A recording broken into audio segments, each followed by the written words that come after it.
Hello, welcome to the Wildline Podcast. I'm your host, Dan. This is a podcast about movies and how much money they make at the box office. Today is the first show of 2020. It's the weekend review show for January 3rd through the 5th. We will walk through the top 10 of the box office. Only one new wide release this weekend, The Grudge, so we're going to do a deeper dive into that one, but we'll catch up with the rest of the films in the top 10. We'll do a little bit more time talking about the awards situation that's going on. Obviously, Golden Globes are tonight. That leads directly into Oscar nominations coming out, I think, this week, maybe next week. And then the Oscars are in early February.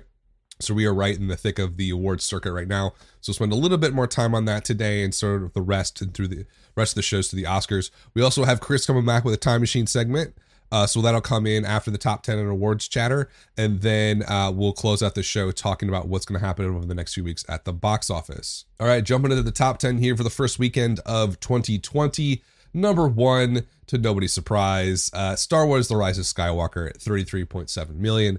A 53% drop, which is kind of high, but we're getting out of the holiday, I guess. I think most people probably went back to work and school this week after New Year's Day. So it's no longer the holiday season, I guess, but it's kind of like on the edge of the holiday season. Per theater average was $7,600. Total gross so far for Star Wars The Rise of Skywalker is $450 domestically. So is that good? Is that bad? Worldwide, it's just shy of $1 billion. Do we not have this conversation? Me and the nerds, I guess, we're having this sort of, I guess you call it kind of like a shit flinging fight online or a flame war. I don't know what the hot term is now for just people trolling each other constantly. So what's been going on is, okay, Rise of Skywalker not doing necessarily as well as Disney expected, or even a lot of the industry analysts were expecting this to do. You know, I think the thought process was it'll easily hit the Last Jedi number, which is what, 620 domestically, and sort of the similar sort of fate internationally. That's not looking like it's going to happen. It's sitting at 450 now. People basically were telling me when this thing was not doing so hot that it wasn't going to hit $1 billion and it won't make $500 million domestically. I thought that was a lot of doom and gloom. But like in the last week or so, as the numbers for Rise of Skywalker have really come back down to earth, I was like, oh man, maybe I was wrong about all this. Maybe my conservative viewpoint that this thing was just going to sort of, slowly glide to an exit and make a fair amount of money, $550 million, $600 million domestically, easily over $1 billion. And I thought that I was being, I don't know, I kind of questioned that. But now I'm looking at the numbers today, it's already at 450. Like, obviously, it's going to cruise past $500 million domestically. It's already at 918, 919 worldwide. So $1 billion's a given. So I don't know why we were even having these conversations 2 weeks ago about how it's not going to hit $1 billion or how it is a disappointment. Everybody knows that. It's an underperformance. But the sort of desire and the sort of groupthink to jump in on this film and attack it as like the worst movie ever made doesn't really, or the worst performance ever. It reeks of just, I don't know, people who are bored, and it's trolling essentially.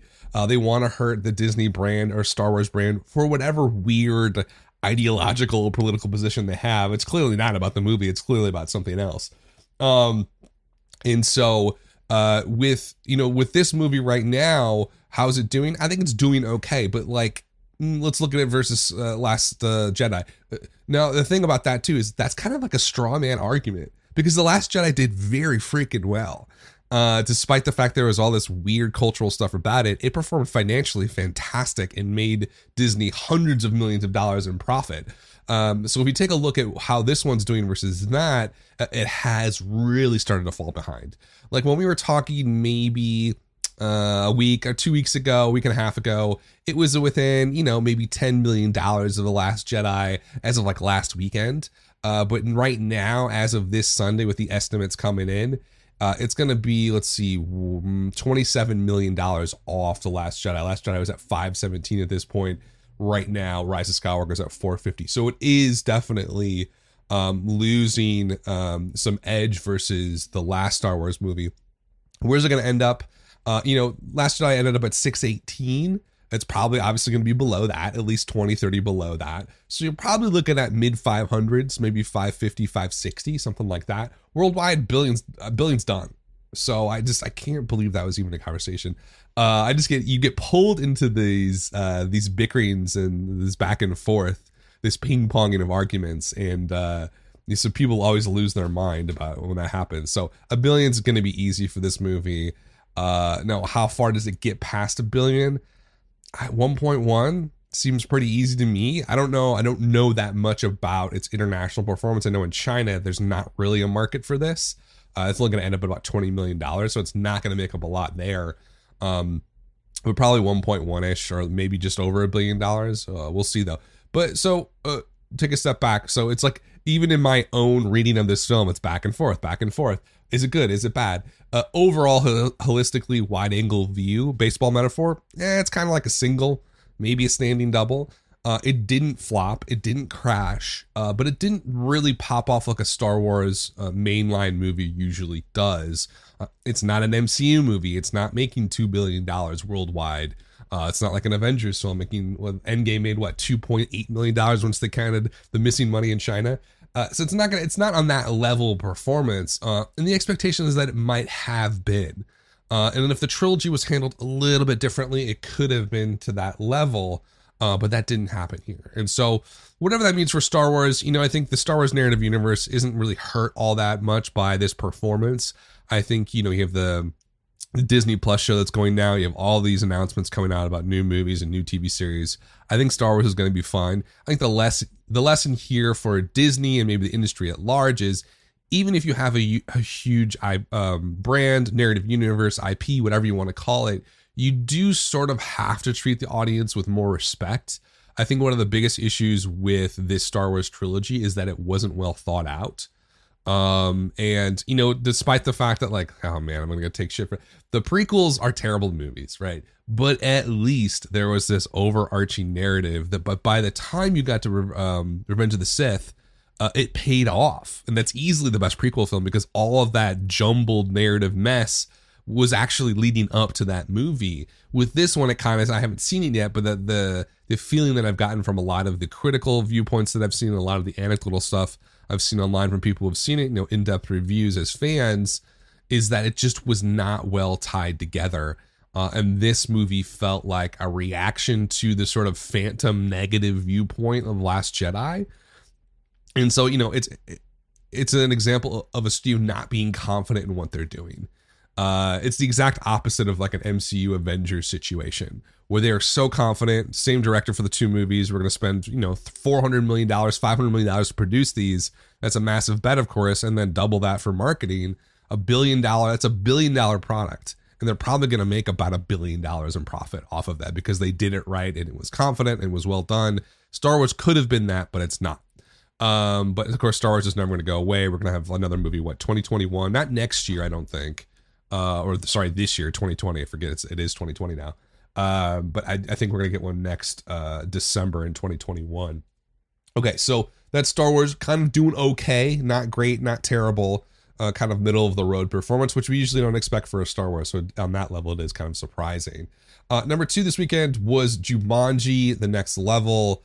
26.5 million, a 25% drop. This movie sits at 236 right now. And I have no idea how it compares to the original. Let's check that out real quick. Right now, it's a little bit behind the original at this point. It's fourth Sunday. I'm using the numbers now for all my box office numbers. I used to use Box Office Mojo, but the numbers is just easier now after Box Office Mojo made that sort of ridiculous format change. And then they hid everything behind a paywall. So stupid. So they have good, really amazing comparison charts. Custom ones that you can build on numbers, so definitely check that out. So Jumanji 2 here is about 50 million behind the original. The original had such a magical run that it's hard to even sort of compare anything to that. So the original number opened up at $36 million and closed out at 404. What's the hell is the multiplier on that? 11.2 of a multiplier, which, is insane. Average movies like 2.7 to 3x. 3x is a good multiple. That's your opening weekend versus the final domestic total. That's good. When you get like an 11, or if you get like a 4 or 5, it's amazing. When you get something like a 10 or 11 like Jumanji, it's kind of it's extremely rare that happens. And so with this second one, it popped off a little bit more, but is actually underperforming in the long run versus the first one. I don't think Sony cares. I think it's already at a 4x multiple. It had a huge popped off opening weekend. It's already 4x that. That's the best that you could hope for in a holiday movie. Even, holiday multiples are always higher, but that's kind of the best you could hope for. So this is a grand slam. It's another grand slam for Jumanji and for Sony.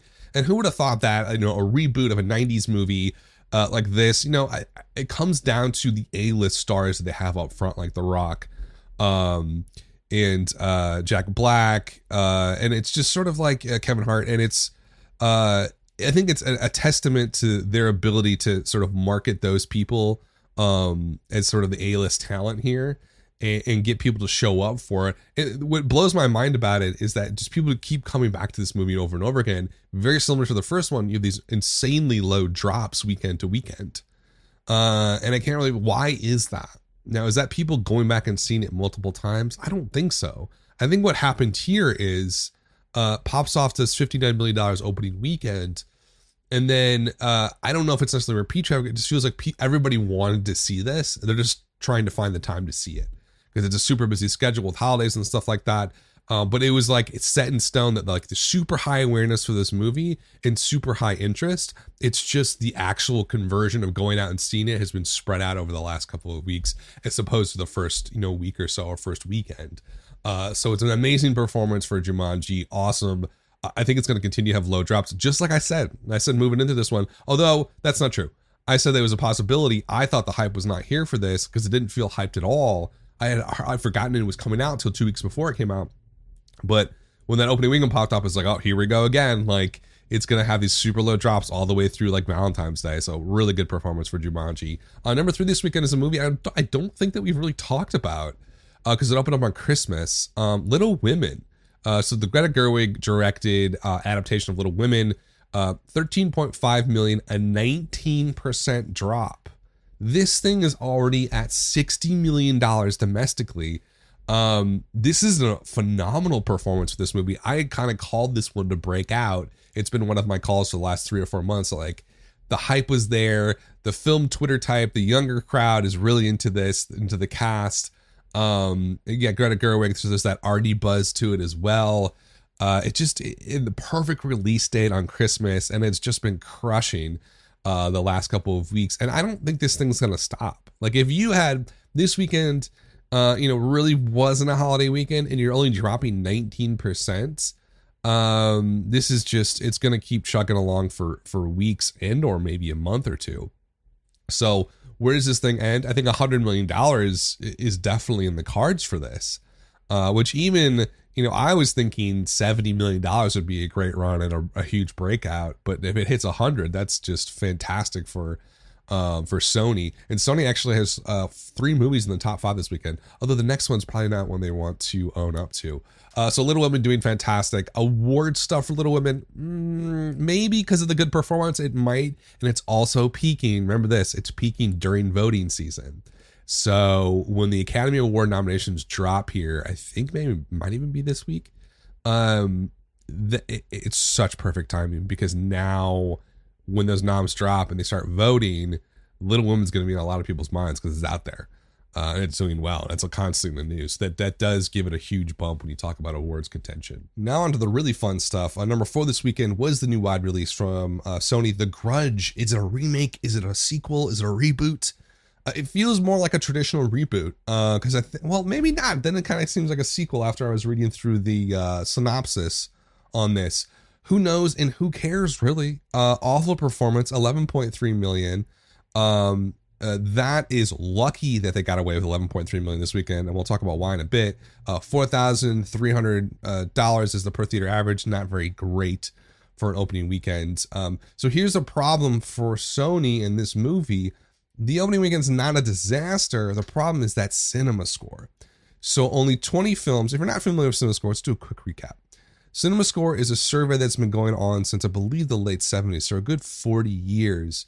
It's an audience survey. The guy who started it basically went to go see a movie and it was terrible, even though the reviewer said it was going to be good. So he thought, I'm going to start this business and service that has audiences survey films the opening night that it comes out, so everybody knows how the audience is feeling about it, so you don't have to rely on critics or whatever. So he's been doing that in a company, I think they're based out of Las Vegas, I want to say. They've been doing that for 40 years. And usually for the last probably the first 30, 35 years of the company, it was really kind of an internal thing. But after Deadline started to report them a lot, it became a lot more public facing. So they do post their scores on their website, cinemascore.com. So, how it works is A through F. And there's a couple of sort of rules, but it's great because they have 40 years of data from opening night sort of showing, so that there's a great data set to compare one movie to another. It's not just random. It's not like an IMDb score. There's a lot of weight to it. Is it perfect? No, not by any stretch of the imagination. No survey is perfect, but it is a great set of data, and it gives us a barometer and a measuring point to see how an audience is reacting to a movie on opening night. And you have to take a couple assumptions. They only do a Friday survey, right? So it's the opening night of the movie, Friday night. I believe it's a 7:00 showing, and it's not in a ton of markets. It's in I want to say 5 or 7 theaters or something like that. So it's not a huge data set, but it does give us a sort of read on the wind on which way the audience is going to go on this movie. An A is obviously very good. A+ is amazing, pretty rare. Ford versus Ferrari is one of the most recent movies that got an A+, so to Just Mercy, that I think is going wide, I'm going to say in a week or so. So those movies tend to have really good multipliers, great word of mouth, because the audience that saw it that opening night loved it. And on the reverse side of things, most movies probably hit a B or a A- B+. Certain genres are weighted a little bit differently. The horror genre in general, and this is sort of just sociology and how people see movies in general in different genres.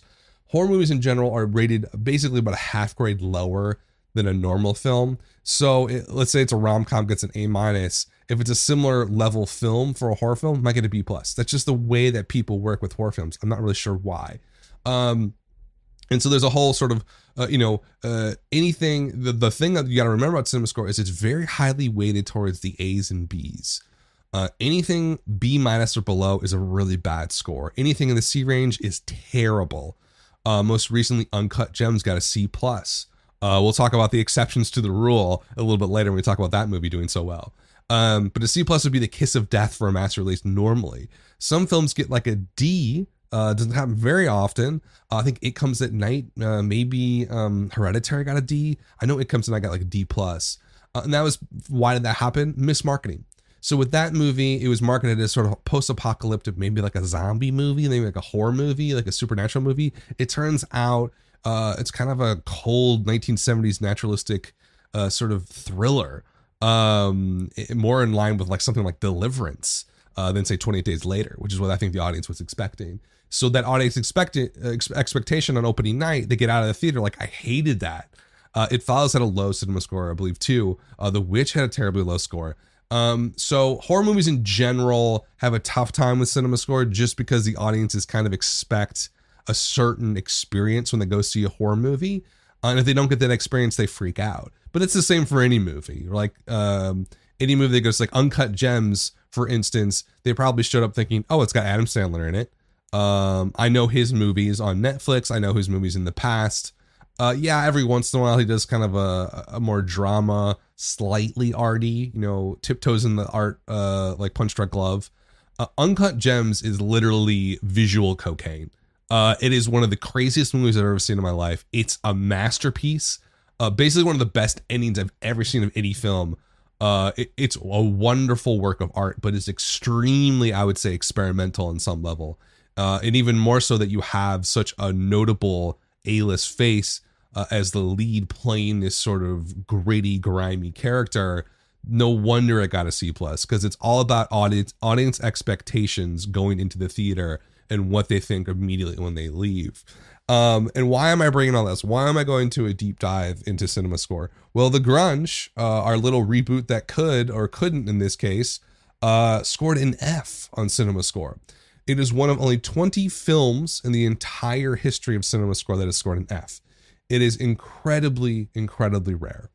We only had maybe 3 films in all wide releases in the last decade that scored an F. The last one was Mother, the Darren Aronofsky horror film. You see, horror comes up a lot. The Box, also in 2009, a horror film from one of my favorite directors, Richard Kelly, also got an F. So it's Wolf Creek, another horror film, got an F. So they're, I think, overrepresented on this F list. And so, but what does that really tell us? It tells us that the audience that went to go see The Grudge this last Friday night, probably a horror audience, into maybe wanted to see the third movie in the Grudge series. There was originally a third Grudge docketed for 2009, but it got canceled. It's still on the Numbers website as a release date of May 12th, 2009. I don't think that movie happened. I don't remember it coming out. In any event, so that group of people who like the Grudge movies, the Japanese originals, probably came out to see this, and it wasn't anything that they wanted, or it wasn't anything that they expected. I don't think it's an expectation problem. It feels much more like like it was a terrible quality movie problem. And so with an F, where does that put this movie? It's going nowhere, obviously. The post-track score was also a half star. I've never seen that before. So post-track does same thing, in-person surveys after the movie. It's 1 out of 5 stars. Usually you get 3 to 4 is the average, somewhere in that range. Never seen a half star. I don't think I've really seen a 1 star before either. Let's see what else is out there in terms of audience reaction. 18% on critic score, Rotten Tomatoes. Verified audience score of a 20%. That's one of the lowest I've ever seen. So what does this all mean? It's a terrible movie. No wonder it got dropped in the first weekend of 2020. This is usually the dumping ground this entire month for sort of shoddy genre films. Sometimes they work, sometimes they don't. This one's not going to work, and it's going to go nowhere. And it is, kind of looking at maybe a bigger picture on this one. Why would you make this? Yeah, sure, it's been 13, 14 years since we got a grunge movie, but we kind of played it out. The Japanese remake, Boon, was in that middle of the 20 aughts, 2003 to 2008. It was kind of like the heyday of that. But it was kind of a flash in the pan. They did 1 or 2 of these movies, like the Ring movies.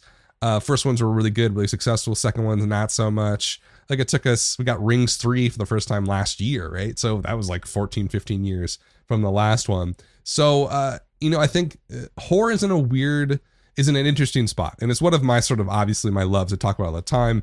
I write about it sometimes as well. I love the genre, always have. I think it's an incredibly fascinating genre to follow.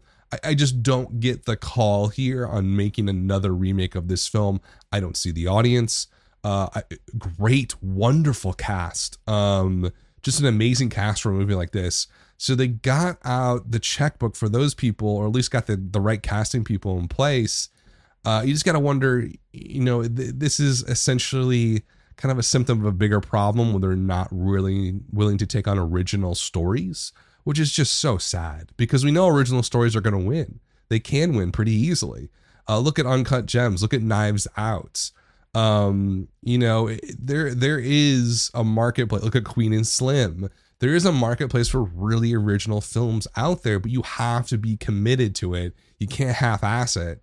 And this whole affair was just half-assed, and that's why you get the F CinemaScore. Because there's one thing that is more true now, more than ever, is that the audience is extremely discerning. With so many different options out there for entertainment, streaming is so easy to do. You can get any movie in the world essentially at your fingertips in like 2 seconds. If they're going to go out to the theater, they want to see something good. So I think like the rule of thumb now, I'm updating my rule of thumb. Last year, I kept on talking about like one thing over and over. Like my thesis statement is, if you want people to show up at the movie theater, you have to create a spectacle. And that is 100% true. I think it's still true. They did kind of create a spectacle for this movie. Like everybody kind of knew this thing was coming out. The other sort of corollary to that is, if you're going to create, you have to create a spectacle, but then you also have to do something really unique and really special. And there was nothing unique and nothing special about this. If you want to pop off and get hype, you have to get Adam Sandler to do his best role ever. Essentially his best acting he's ever done his entire life. Or you get a director who is very experimental, and has a great sort of background, sort of music videos and stuff like that. And they do Queen and Slim, this really beautiful, slick, art flick essentially. So you have to have the quality and the spectacle.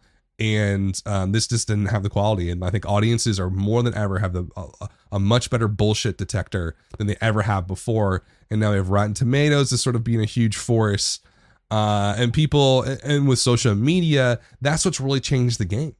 You know, if something is not good, you will know the moment people get out of their first showing, whatever it is, Thursday night at like 5 o'clock, 6 o'clock, or 7 o'clock, whatever they do now. For this one, I think it was like 6 because it's PG-13. As of Thursday night, we knew it was shit. We knew it was terrible because the first people are going to go are really excited about it. We can see their reaction right away. That Rotten Tomato verified audience score is going to dip down. Obviously, the critics hated it. So there's not a lot of room for failure at all at the movie theater, much less now than there ever was. So you really got to create a spectacle and you really have to put out a fantastic piece of art or people are not going to show up. Okay, that's my rant on The Grudge. Terrible movie. Don't go see it. I'm going to see it just because I'm fascinated by the F score, just to see how terrible it really is. You know what? It also pisses me off because I did watch Dr. Sleep finally this weekend. That was such a good horror film. If you are a horror film person at all, you must see Dr. Sleep. It doesn't matter if you like The Shining. It doesn't matter if you like Stephen King. It is a beautiful production in the genre with a big budget. It was very well done by Mike Flanagan. It pisses me off that movie did so poorly, and they're now releasing stuff like this. And it's just like, you know, where is the audience for stuff? That's an interesting sort of rebuttal to what I just said, is that sure, you may have quality, but if you don't create the spectacle, nobody's going to show up. And that's the reality of the situation. You do kind of have to have both. So don't see Grudge, go see Dr. Sleep on VOD or whatever streaming service it's on. Okay. End rant. Number 5, Frozen 2, 11.2 million. Great drop, 33% drop. Sits at 450 right now. What a performance. What a surprising performance for a known home run movie. It's crushing and it's doing amazingly well. And it's not stopping. And it's just one of those movies that's going to play and play and play. Like we were saying, it's going to have strong pull all the way through Valentine's Day. Number 6 was Spies in Disguise. $10 million, 24% drop, decent. $46 million so far. Okay performance for that. 20th Century Fox, one of the last movies they're putting out as that company. I don't know. It feels very underwhelming. Will Smith, I think, was the voice in this one. I don't know much about it. Anecdotally, my mom and nephew saw it and they really liked it. So that's something to say. But outside that, not really popping off at all. Number 7, Knives Out, continue to do phenomenal. 9% drop. This is one of those movies that just word of mouth wise, anecdotally being around family or the holidays, everybody knows it, everybody likes it. It's just, it doesn't matter who they are, they've seen it and they like it. It's going to continue to perform quite well. It's adding theaters in its 6th weekend. That's the magic of the holidays, folks. The holiday season can do that if you're a good movie. Legs for days and you're not going to go away. So $130 million so far for Knives Out. Wonderful performance for that movie. Number 8, Uncut Gems. I'm gonna have to say I was totally wrong about this performance. I did not think this thing was gonna break out, and I was pretty adamant about that. And, you know, after seeing it, I was like, this is a New York, Los Angeles, Chicago film. This is not an Omaha film. This is not a San Antonio film. I think I was kind of wrong. I think everybody who's interested in seeing this movie is taking advantage of the limited screenings. I guess it's in 2,600 theaters, so that's not bad. 18% drop, $7.8 million this weekend. It's at $37 million. It's going to pass Hereditary. And I think it's a good chance of passing Lady Bird. So I think will become the number 1 A24 film ever put out. Now you could say, oh yeah, Adam Sandler's involved. So that's probably, you know, a good bet, but it is, and I don't say this lightly, it is an uncomfortable film to watch. And I say that as somebody, a self-avowed horror nerd over here. I'll watch pretty much anything. And it was it's incredibly fast paced. It never stops. It's a fuck every other word. It's just boom, boom, boom, boom. It's really a film of overstimulation. And that's the Safdie brothers style. I mean, Good Time was the same way. Good Time was actually a lot slower than this. It's a beautiful film. And if you are just, I would advise anybody to see who likes to see more, you know, out there stuff, more arty stuff, maybe more experimental stuff. It's one of those films that kind of breaks the rules and is still successful in spite of that. And those are sort of the true masterpieces. And it really feels like a masterpiece to me. When that thing ends, you're just like, you're kind of relieved that you're off the ride, but you're just sort of like thankful that you got to get through it. It's awesome movie. And I'm super surprised that it is playing well. I don't know how I misread that. Who is seeing this movie? We talked about the CinemaScore of a C+. The people who went to go see it opening weekend hated it. A C+ is a horrifically bad score. The difference between a C+ and an F, not that much. The difference between a C+ and an A+, massive. So people hated this movie, went to go see it. But I think word has got around, and it's got to be playing well with young people. I just don't see anybody over the age of 40. I'm approaching that age now. I just don't see people older than me really getting down with this film. I just don't see it.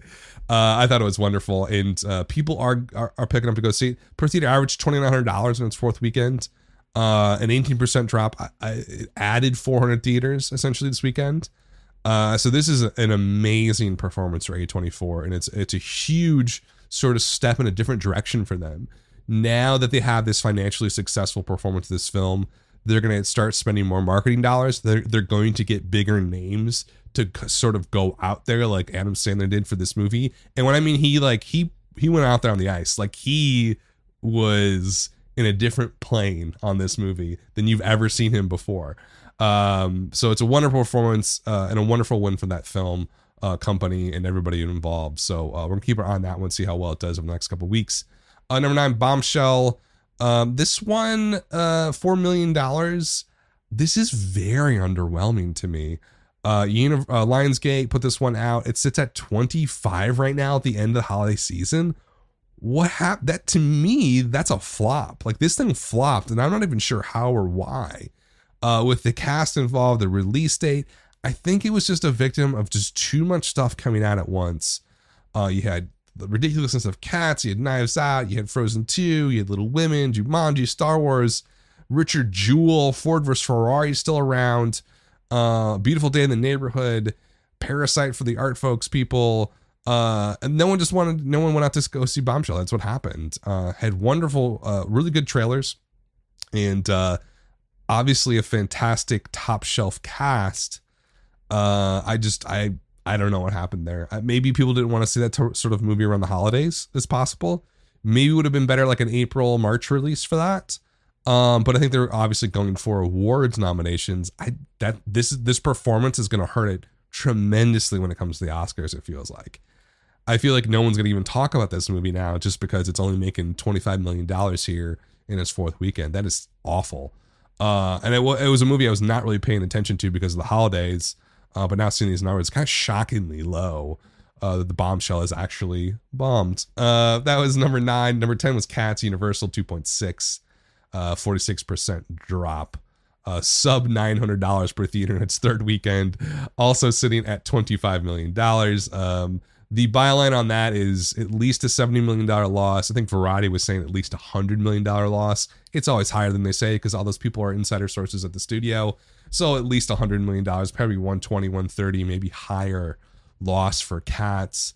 I sort of, watched a little bit of it, a couple of clips. It's basically unwatchable. It's an unbelievable mess of a film. And you sit there and it does, like when the first reactions came out for the film, the first critics, they were vicious. And it wasn't like, one person started saying terrible things and tried to one up each other. And they all came out at the same time. And they all essentially saying the same thing. Like, this is one of the worst things I've ever seen. I can't unsee it. It's that bad. From what I saw from it, it just looks like a completely ill-conceived concept. It's a conceptual problem, not necessarily a music problem or an acting problem. Just the concept of doing a Cats film doesn't really make any sense. Now, there's probably ways they could have made it work, but they did none of those. And once you get at the end of the day, it's a really unnerving kind of gross experience when watching this thing. And so no wonder everybody's rejected it. Okay, let's, I guess that's most of the top 10, right? Yeah, it is a top 10. Richard Jewell, Ford vs. Ferrari, Beautiful Day in the Neighborhood, all awards movies. So good transition to awards talk. So I'm not gonna go through like all the awards and stuff with Golden Globes. I just gonna kind of relate it back to the box office and see what we're doing. We kind of did that a little bit as we we're going through it. Bombshell, obviously way down, I think, in terms of voting, in terms of nominations for Oscars, just because it's a really poor performance. Now, is there a direct correlation? Not all the time, but like Moonlight only made like what, $23 million at the box office. But it was such a sort of hyped movie within the Academy type people. That's not going to happen with Bombshell. So $25 million for that movie is really going to hurt its award noms. Uncut Gems way up, going way, way, way up because of this great performance. Ford vs. Ferrari, I think, didn't really play as strong as I thought. I thought the timing of that release was perfect, but it looks like it was too early. If they released a couple of weeks later, it'd still be chugging along, would have been a huge movie. And this is kind of the fear that I had, was that by the time you got to the holiday season, they were going to push this movie out because it was doing, $2,000, $3,000 per theater when they could get 7 or 6 or 4 from a Little Woman, Jumanji, Star Wars. So it got pushed out with those holiday movies, and it ended up, it's right now at 109. But A+ cinema score, like I said earlier. So people love the movie, super high scores across the board. Financially, it did pretty darn well. I thought 150 was really in the cards for this movie, and I was not right about that. But I think it did well enough where it's not going to hurt its chances, but it's not necessarily going to really help it a ton. If like it did 150, 160, it would have helped a lot for Best Picture and stuff like that. I don't think it's going to get that bump.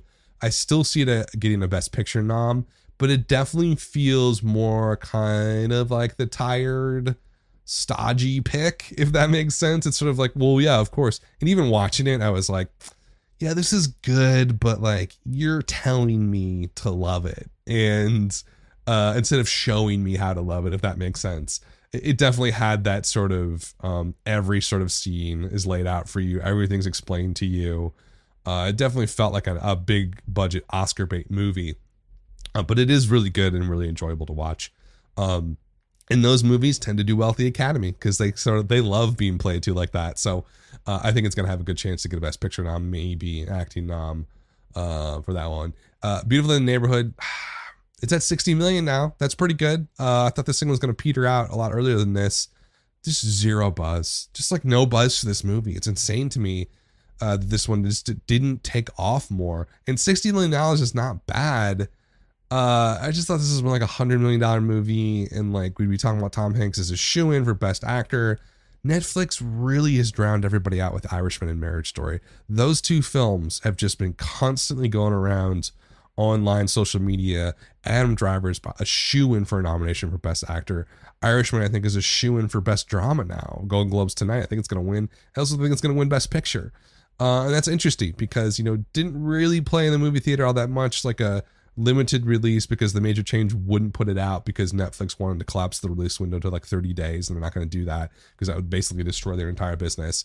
But they are winning that hype social sort of feedback battle, and I think they're going to win a lot of the awards because of that. And so that's where like the box office becomes kind of a non-issue or a less powerful issue or element in sort of the awards race. 1917's going wide this weekend, still doing well. Limited.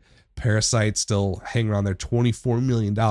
Unbelievable performance. One of the most surprising performances of the year by far was Parasite. Everybody loves that movie. Great norm awards chances. Foreign language films definitely going to win that, especially the Oscars. Jojo Rabbit's doing well, $21 million. Hype's faded a little bit for that one. Anything else now? Just Mercy is in limited release, going to go wide here soon. Harriet did very well, $43 million for that movie. What a great performance for that one, which expectation was probably like $20 million tops. But awesome. Of all the movies that are sort of relating the award stuff back to the box office, what's getting helped the most? Probably something like Uncut Gems and Parasite, which are doing well and spreading the news about their movie pretty all over the place, just because it's just like pure hype for both those films. Something like Ford vs. Ferrari also to some degree kind of had a solid performance at the box office that'll help it get over the edge. Bombshell, Richard Jewell is a good one to point to, is like bad box office, bye awards. Same thing with Bombshell. Not probably going to happen because it's not performing, which kind of translates to the Academy as, people didn't like it all that much. Because it's a weird middle ground. Something like Uncut Gems, no one expected that to make over $7 million. Now it's going to make $50 million. That's a huge overperformance. Hype. Throw awards at it. Same thing with Parasite. The expectation was probably, I don't know, $500K, $1 million for releasing that film. a Korean film, a Korean language film in the United States like that. The fact that it sits at $24 million, a massive overperformance. Throw awards at it. Every foreign language nomination, just give it to it. 1917, that is one of those middle grounds. It's more like a Ford versus Ferrari. It's got to make a lot of money in order to sort of break even on the hype scale.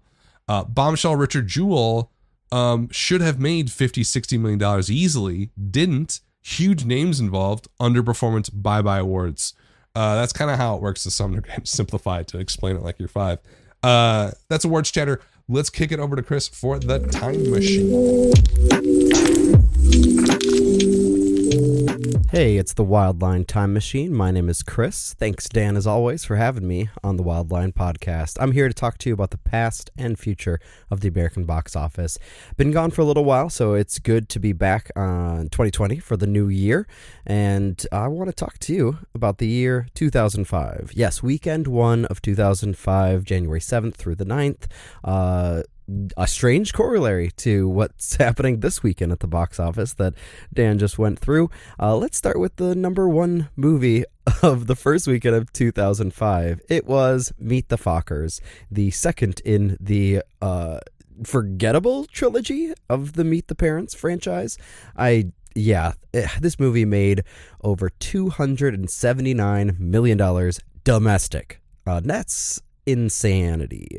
We have not had a big budget comedy like this seemingly for years at this point. The biggest budget comedy, I guess, in 2019 was Knives Out, but that is still out. It's only cracked 150 million, but that's got a lot of other baggage connected to it, right? It's also a murder mystery thriller. It's also got a star-studded ensemble, which I guess Meet the Fockers did, but it's just strange. And now I just saw Knives Out and I really enjoyed it, but they're talking about doing a sequel and not sure that that's a great idea. I don't know. This is strange that that's as close as we're getting to like a big budget comedy franchise nowadays.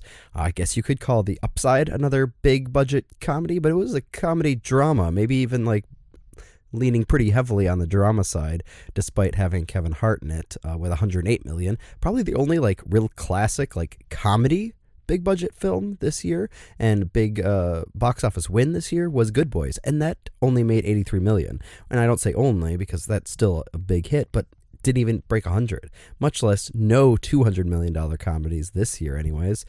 Yeah, strange thing. And that was its third week in the movie theaters back in 2005 on an $80 million budget. Can you imagine Ben Stiller getting $80 million to make a sequel nowadays?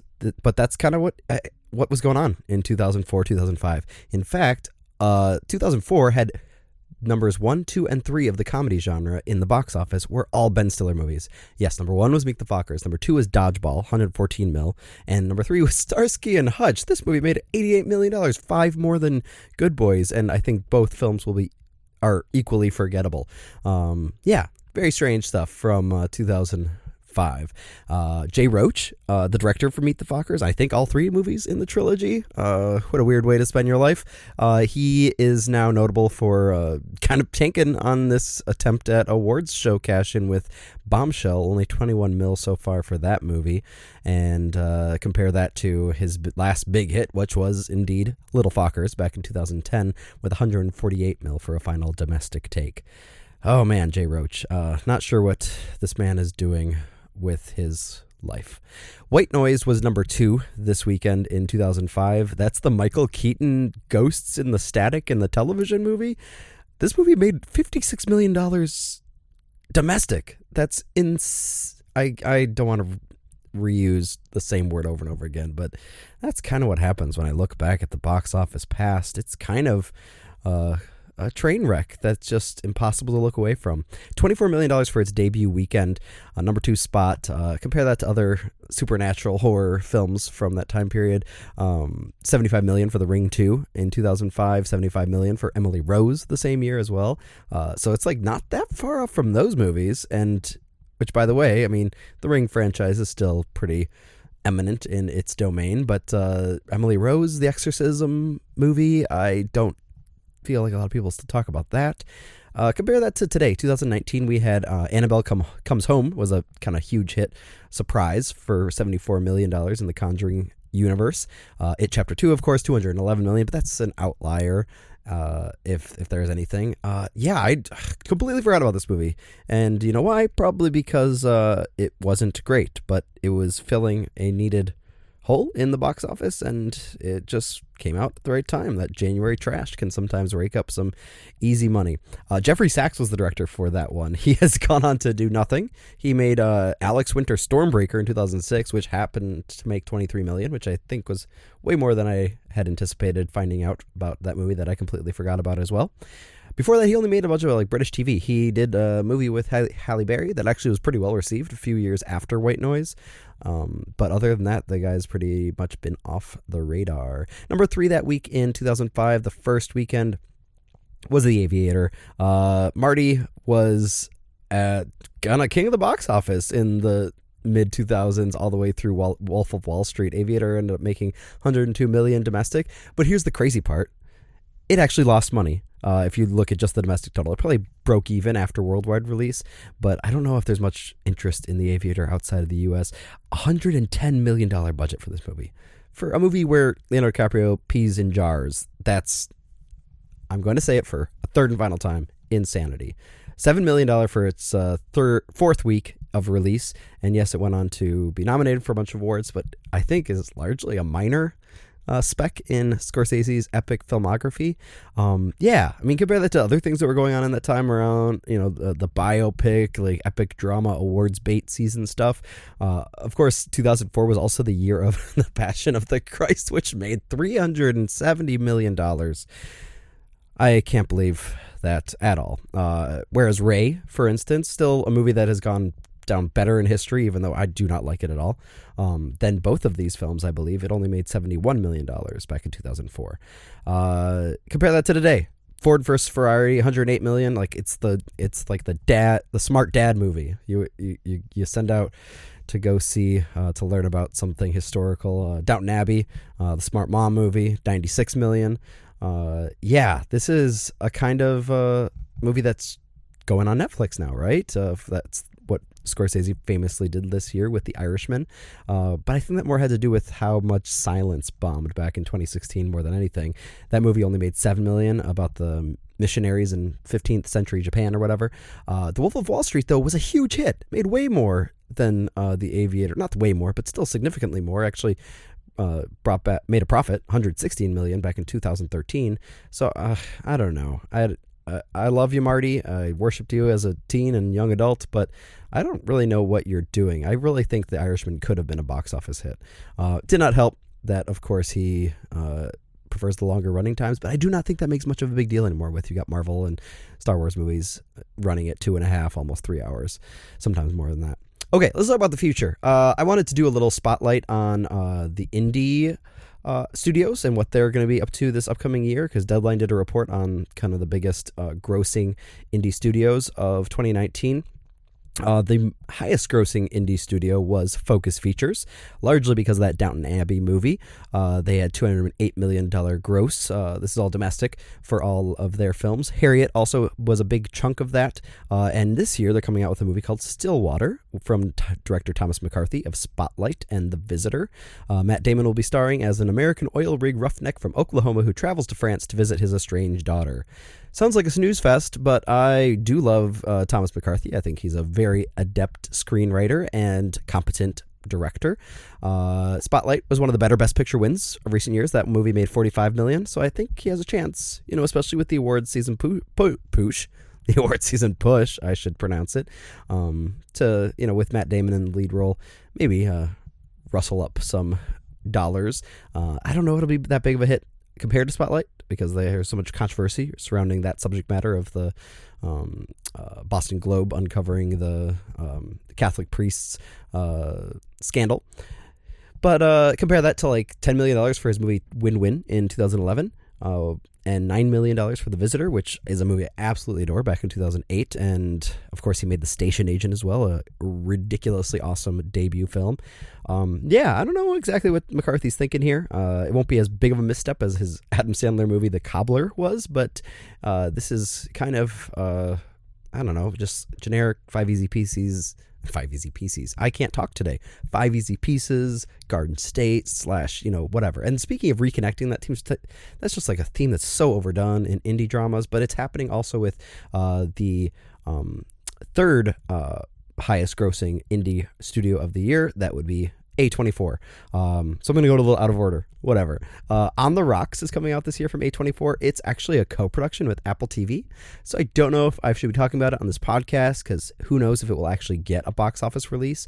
I think it will. Maybe not, technically perhaps. So it's eligible for awards contention. This is Sofia Coppola's new movie starring Bill Murray and Rashida Jones. Rashida Jones plays a young mother who reconnects with her larger-than-life Playboy father on an adventure through New York. Once again, what the hell? I don't want to see movies with these kinds of log lines, and yet they're getting made by the people that are supposed to be making good movies. I don't know. I really liked The Beguiled back in 2017. I wish she did something more interesting than that. I actually didn't mind The Bling Ring back in 2013. She made $10 million for the Beguiled, by the way, $5 million for The Bling Ring.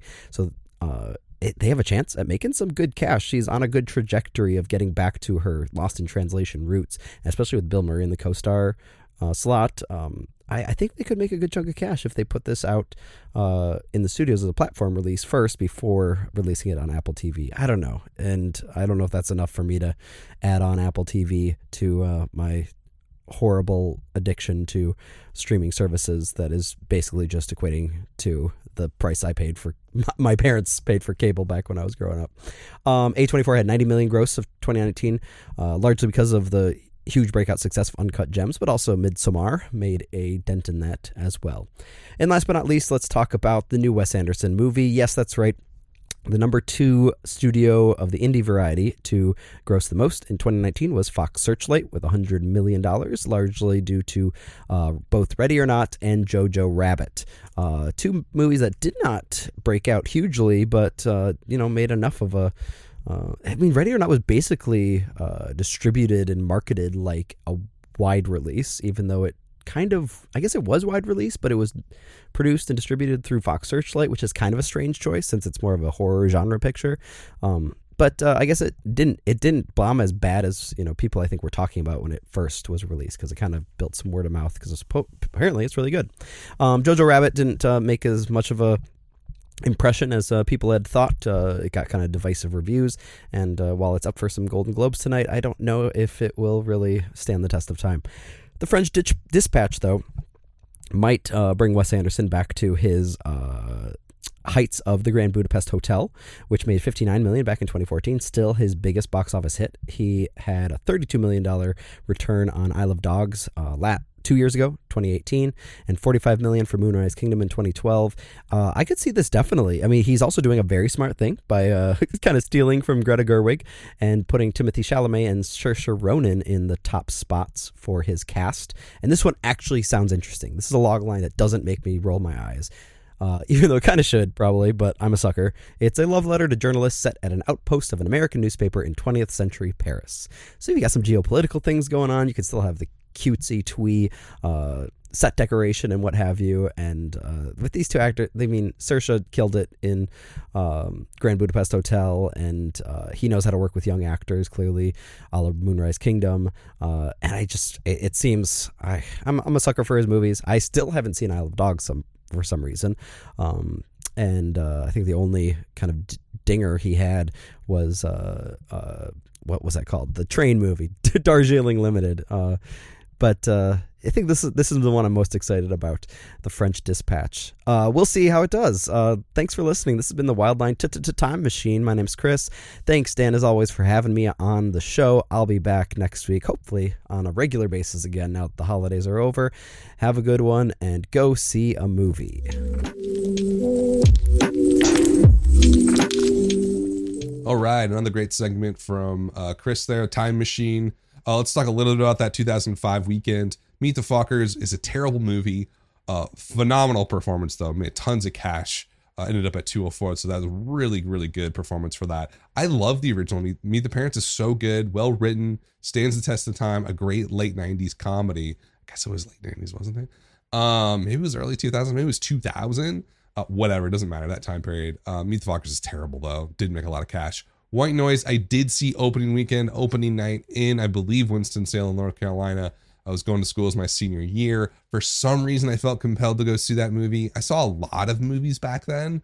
When I was a teenager, I basically hung out at Capitol Cinemas in Brookfield, Wisconsin. I think during the summer, I was there like at least 2 to 3 times a week. And then during the fall, once a week, a couple times a month at least.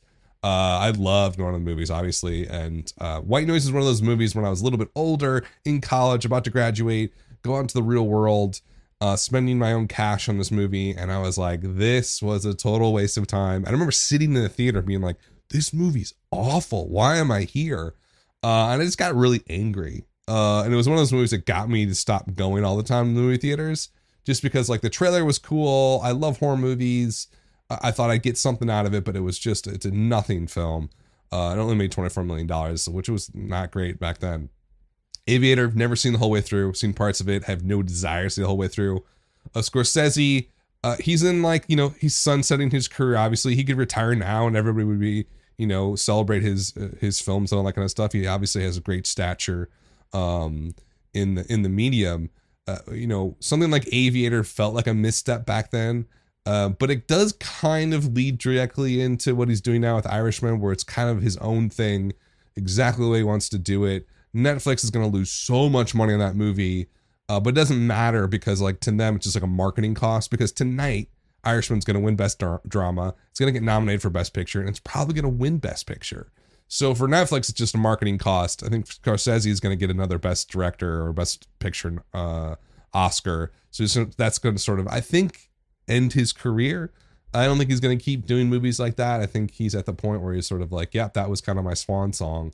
I don't think he's going to go away completely, but I think that's going to be his last big grandiose picture. Or maybe not. Maybe he never goes away. Maybe he's like Ridley Scott or like Terrence Malick, who just wants to keep making big movies. In terms of the new movies that Chris talked about, the one I got to mention is French Dispatch. An amazing cast. Now, Wes Anderson is a true artist. I've always loved his films. I came to him with Rushmore in 99. Then I went back and watched Bottle Rocket, which is now probably my top 20 films all time. And then, Royal Tenenbaums, that first 3 films. Can you name another director that had a better first trilogy of films? I don't think there's anybody out there, American-wise, that does. So he's a wonderful filmmaker. He's gone up and down kind of all over the place the last decade or so. I did not like Life Aquatic all that much, but if you ask most sort of people my age, they love that movie because it's the ultimate hipster film. Darjeeling Limited, wasn't into it at all. But again, even his bad films have really interesting themes and acting and writing, and obviously the composition of his shots and what he's doing on screen is wonderful, no matter if the story's terrible. Isle of Dogs I've not seen yet. I mean, he really hit another grand slam with Grand Budapest Hotel, which I think I put in my top 10 films of 2010. So, I mean, just a beautiful and a pure distillation of his style. It's like that was the mixture of his style and sort of aesthetic with the emotional sort of narrative and discourse that has been running through his films over and over again. That sense of loss and nostalgia and love that fades away but then comes back. It was just a beautiful film. And so the French, that sounds amazing. Now, is it going to be good? I don't know. You get that super hypey cast in there, and all the whole crew. I don't know. Like, I want it to be great, but my guess it's going to be another Darjeeling Limited thing. It's just not going to be phenomenal, but I'm holding out hope. Okay, so that was Time Machine. That was the top 10. Let's close out the show here talking about what's going to happen over the next few weeks. This next weekend's super busy.